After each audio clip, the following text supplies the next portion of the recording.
രാജ്യം വീണ്ടും തെരഞ്ഞെടുപ്പ് ചൂടിലേക്ക്. കേരളമടക്കം 4 സംസ്ഥാനങ്ങളും കേന്ദ്രഭരണ പ്രദേശമായ പുതുച്ചേരിയും അടുത്ത മാസം വിധി എഴുതും. കേരളത്തിൽ ഏപ്രിൽ 9-നാണ് പോളിംഗ്. എല്ലായിടങ്ങളിലും മെയ് 4-നാണ് വോട്ടെണ്ണൽ. All 140 assembly constituencies of Kerala shall also go for polling on 9th April, that is Thursday, and counting shall be on the same day, that is 4th May 2026.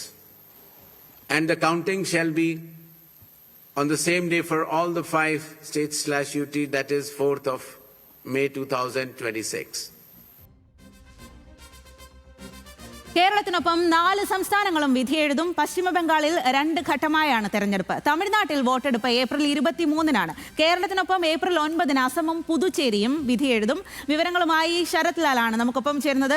Sarath Lal, ഇന്ന് ഒരു ഞായറാഴ്ച ദിവസമായിരുന്നു. പക്ഷേ ഇന്നത്തെ ഞായറാഴ്ച എന്ന് പറയുന്നത് സമാനതകളില്ലാത്ത ഒരു ഞായറാഴ്ചയായിരുന്നു, പ്രത്യേകിച്ചും ശരത് ലാലിനടക്കമുള്ള ആളുകൾക്ക്. കാരണം ഇന്ന് രാവിലെയാണ് തെരഞ്ഞെടുപ്പ് കമ്മീഷൻ ഓഫീസിലേക്ക് ഉദ്യോഗസ്ഥരെത്തുന്നതും ഇന്ന് ഈ ഒരു തെരഞ്ഞെടുപ്പ് പ്രഖ്യാപനം ഉണ്ടാകുമെന്നുള്ള വിവരം ഏറെക്കുറെ ഉറപ്പിക്കുന്നതും. വൈകുന്നേരം 4 മണിയോടുകൂടി തെരഞ്ഞെടുപ്പ് പ്രഖ്യാപനം ഉണ്ടാകുമെന്ന് പറയുന്നു. അപ്പോൾ മുതൽ നമ്മൾ ഇങ്ങനെ വാർത്തകൾ നൽകിക്കൊണ്ടിരിക്കുകയാണ്. തെരഞ്ഞെടുപ്പ് കമ്മീഷന്റെ ഓരോ നീക്കങ്ങളും, അതുപോലെ തന്നെ ഏതൊക്കെ സംസ്ഥാനങ്ങളിലാണ് തെരഞ്ഞെടുപ്പ് നടക്കാനിരിക്കുന്നത്, ആ സംസ്ഥാനങ്ങളിലെ പാർട്ടികളുടെ, മുന്നണികളുടെ എല്ലാം നീക്കം നമ്മൾ അപ്പോഴപ്പോഴായി ഇങ്ങനെ പറഞ്ഞുകൊണ്ടിരിക്കുകയായിരുന്നു. വൈകുന്നേരം 4 മണിയായപ്പോഴേക്കും തെരഞ്ഞെടുപ്പ് കമ്മീഷൻ ഒരു വാർത്താ സമ്മേളനം നടത്തുന്നു, തെരഞ്ഞെടുപ്പ് പ്രഖ്യാപനം നടത്തുന്നു.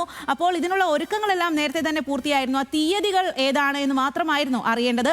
ഇന്നത്തെ തെരഞ്ഞെടുപ്പ് കമ്മീഷൻ നടപടികൾ എങ്ങനെയാണ്? സംസ്ഥാനങ്ങളെല്ലാം എത്രമാത്രം സജ്ജമാണ് ഈ ഒരു തെരഞ്ഞെടുപ്പിനെ നേരിടാൻ?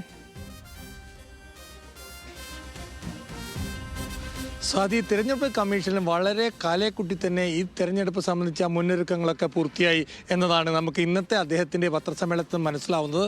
മുഖ്യ തെരഞ്ഞെടുപ്പ് ഗാനേഷ് കുമാർ വളരെ ആത്മവിശ്വാസത്തോടെ കൂടിയാണ് പത്രസമ്മേളനം തീരുന്നത്. ഓരോ ഘട്ടത്തിലും ബൂത്ത് തലത്തിൽ മുതൽ സുരക്ഷാ സേനകൾ വരെ കൃത്യമായ കാര്യങ്ങൾ അദ്ദേഹം പത്രസമ്മേളനം വ്യക്തമാക്കുകയും ചെയ്തു. തുടക്കത്തിൽ തന്നെ ഈ തെരഞ്ഞെടുപ്പിൻ്റെ വളരെ പ്രധാനപ്പെട്ട വിഷയം എന്നത് പ്രതിപക്ഷം ഭരിക്കുന്ന ഒരു സംസ്ഥാനം, 3 സംസ്ഥാനങ്ങളിൽ SIR-ന് ശേഷം തെരഞ്ഞെടുപ്പ് നടത്തുന്നു. 3 പ്രതിപക്ഷ സംസ്ഥാനങ്ങൾ SIR-നെതിരെ കോടതിയെ സമീപിച്ച സമയത്താണ്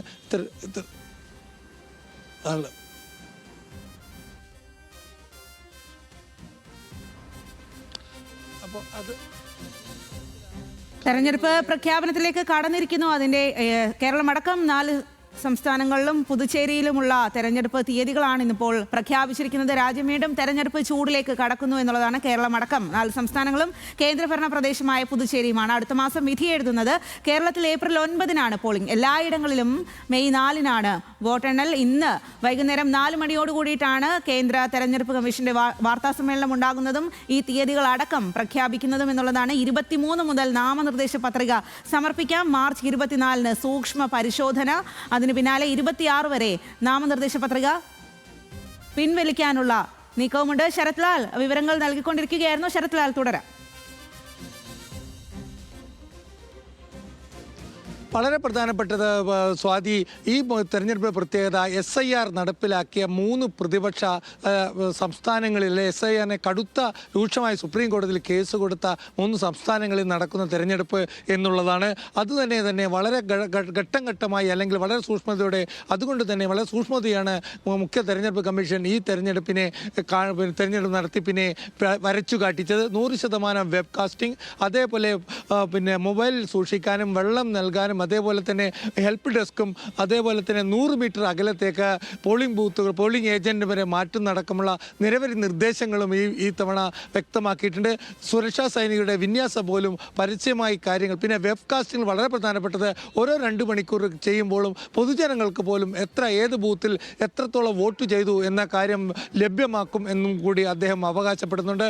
ഏതായാലും SIR കൊണ്ടുവന്നാൽ, രാഹുൽ ഗാന്ധി SIR കൊണ്ടുവന്ന ഈ വിഷയത്തെ തുടർന്ന് കൂടുതൽ സുതാര്യത ഉറപ്പാക്കുന്നതിന് തെരഞ്ഞെടുപ്പ് കമ്മീഷൻ നടപടിയെടുത്തിരിക്കുന്നു.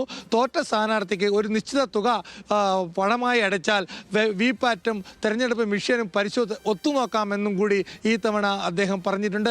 അത്രത്തോളം സുതാര്യത ഉറപ്പുവരുന്ന തെരഞ്ഞെടുപ്പാണ് ഇതെന്നാണ് മുഖ്യ തെരഞ്ഞെടുപ്പ് കമ്മീഷൻ വ്യക്തമാക്കുന്നത്.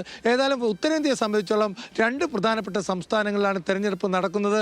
അത് 2 BJP സംബന്ധിച്ചോളം വളരെ വലിയ പ്രാധാന്യമുള്ളതാണ്. ഒന്ന്, ബംഗാൾ പിടിച്ചെടുക്കുക എന്നുള്ളതാണ്. നിരവധി 2 തവണ ശ്രമിച്ചിട്ടും നടക്കാത്തൊരു കാര്യം. എങ്ങനെയാണ് മമതാ ബാനർജിയെ ഭരണത്തിൽ നിറക്കുന്ന ഒറ്റൊരു അജണ്ടയാണ് BJPക്ക് വെസ്റ്റ് ബംഗാളിലുള്ളത്. ഈ 23ഉം 20ഉം 2 ഘട്ടങ്ങളായി നടക്കുന്ന ഈ തെരഞ്ഞെടുപ്പിൽ ആ സ്വപ്നം പൂവണിയുമോ എന്നതാണ്. ഇന്നലെ പോലും ബംഗാളിൽ പ്രധാനമന്ത്രി ആ രീതിയിലാണ് പ്രസംഗം നടത്തിയത്. പിന്നെ ആസാമാണ്. ആസാമിൽ എങ്ങനെ BJPക്ക് പിടിച്ചു നിൽക്കാൻ പറ്റും? ഒരു തവണയും കൂടി ഹേമന്ത് ആസാം മുഖ്യമന്ത്രി സ്ഥാനം തുടരുമോ എന്നുള്ളതാണ് BJPയെ സംബന്ധിച്ചുള്ള വളരെ നിർണായകം. തമിഴ്നാട്ടിലാണ് മറ്റൊരു കാര്യം. തമിഴ്നാട്ടിൽ നമുക്കറിയാം, തമിഴ്നാട്ടിൽ 23-നാണ് തെരഞ്ഞെടുപ്പ്. അതിൻ്റെ മുമ്പേ തന്നെ ഇപ്പോൾ അല്പസമയം മുമ്പാണ് 7 മണിക്കൂർ TVK നേതാവ് നടൻ വിജയനെ CBI ചോദ്യം ചെയ്ത് 7 മണിക്കൂർ ചോദ്യം ചെയ്ത ശേഷമാണ് ഇപ്പോൾ വിട്ടയച്ചത്. എന്നാൽ ഇതിനിടെ നടൻ വിജയുമായിട്ടും TVK നേതാക്കളുമായി BJP ചർച്ച നടത്തുന്നുണ്ട്. 80 സീറ്റ് ഉപമുഖ്യമന്ത്രി സ്ഥാനമാണ് TVK BJP വാഗ്ദാനം ചെയ്തിരിക്കുന്നത്. എന്നാൽ മുഖ്യമന്ത്രി സ്ഥാനത്ത് കുറഞ്ഞൊന്നും പരിഗണിക്കില്ല എന്ന രീതിയിലാണ് TVKയുടെ നടപടി. ഇതൊക്കെ കൂടുമ്പോൾ വളരെ പ്രധാനപ്പെട്ട ദേശീയ തലത്തിൽ മാറ്റങ്ങൾ കൊണ്ടുവരാൻ പറ്റുന്ന ഏറ്റവും വലിയ തെരഞ്ഞെടുപ്പ് എന്ന് തന്നെ പറയാം. മമത ബംഗാളിൽ തുടരുകയും ആസാം കോൺഗ്രസ് പിടിച്ചെടുക്കുകയും DMK ഭരണം തുടരുകയാണെങ്കിൽ ഇന്ത്യ സഖ്യത്തിന് ഒരു വലിയ എന്തായാലും രാജ്യം തെരഞ്ഞെടുപ്പ് ചൂടിലേക്ക് കടന്നിരിക്കുന്നു. എല്ലാ സംസ്ഥാനങ്ങളും ആ ഒരു ചൂടിലേക്ക് കടന്നിരിക്കുന്നു എന്നുള്ളതാണ്. ആ വിവരങ്ങളാണ് ശരത് ലാൽ നൽകിയിരിക്കുന്നത്.